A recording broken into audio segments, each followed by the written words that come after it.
ആശാവർക്കർമാരുടെ സമരത്തെ വീണ്ടും അധിക്ഷേപിച്ച് CPM കേന്ദ്ര കമ്മിറ്റി അംഗം എളമരം കരീം. സമരം നടത്തുന്നത് ഏതോ ഈർക്കിൽ സംഘടനയാണെന്നും മാധ്യമ ശ്രദ്ധ കിട്ടിയപ്പോൾ സമരം ചെയ്യുന്നവർക്ക് ഹരമായെന്നും എളമരം കരീം പറഞ്ഞു. ആശാവർക്കർമാരെ ആരോ തെറ്റിദ്ധരിപ്പിച്ചിരിക്കുകയാണ്. ആരോഗ്യമേഖലയെ പ്രതിസന്ധിയിലാക്കുന്ന സമരം അംഗീകരിക്കാനാകില്ലെന്നും എളമരം കരീം പറഞ്ഞു. എന്നാൽ ഇത് സംബന്ധിച്ച് ട്രേഡ് യൂണിയനുകളുടെ യോഗം വിളിക്കാൻ സർക്കാരിനോട് ആവശ്യപ്പെടുമെന്നും എളമരം കരീം പറഞ്ഞു. മേഖലയിലെ പ്രവർത്തനം സ്തംഭിപ്പിക്കുന്ന ഒരു സമരത്തിലേക്ക് ഒരിക്കലും ട്രേഡ് യൂണിയനുകൾ പോകാറില്ല. ഈ സമരം ചെയ്യുന്ന ആളുകൾക്ക് അതൊന്നും ഒരു പ്രശ്നമില്ല, അവർക്കത് അറിയുമെന്ന് തന്നെ എനിക്കറിയില്ല. എല്ലാ ട്രേഡ് യൂണിയനും ഒരു മീറ്റിംഗ് വിളിക്കണം, ഈ പ്രശ്നത്തിൽ ഒരു ചർച്ച നടത്തിയിട്ട് ഈ മേഖലയിൽ എന്തെല്ലാം ചെയ്യാൻ കഴിയുമെന്ന് ആലോചിക്കണമെന്ന് ഞങ്ങൾ പറഞ്ഞിട്ടുണ്ട്. ഞങ്ങൾ കേരളത്തിൽ 23 ട്രേഡ് യൂണിയനുകളുടെ ഏകോപന സമിതിയുള്ളത്. ആ ഏകോപന സമിതിയിൽ വരുന്ന ഒരു കക്ഷിയാണ് ഈ സമരത്തിന് നേതൃത്വം കൊടുക്കുന്നവർ.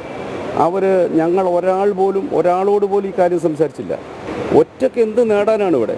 27,000-ഓളം ആശാ വർക്കർമാരിൽ ഏതാനും പേരാണ് ഈ സമരത്തിൽ വന്നിട്ടുള്ളത്. അവരെല്ലാം അവരുടെ സംഘടനാ പ്രവർത്തകരൊന്നുമല്ല. അത്തരം ഒരു വിഭാഗീയ സമരം കൊണ്ട് ഒരു നേട്ടം ഉണ്ടാക്കാൻ കഴിയില്ല. ഇതും ഏതോ ഒരു ഈർക്കിൾ സംഘടന, അവർക്ക് ഒറ്റയ്ക്ക് അവരുടെ സംഘടനാ ശക്തി കൊണ്ടൊന്നല്ല ഇത് സംഭവിക്കുന്നത്. ഇതിൻ്റെ പിന്നിൽ ആരോ ഉണ്ടാവാം.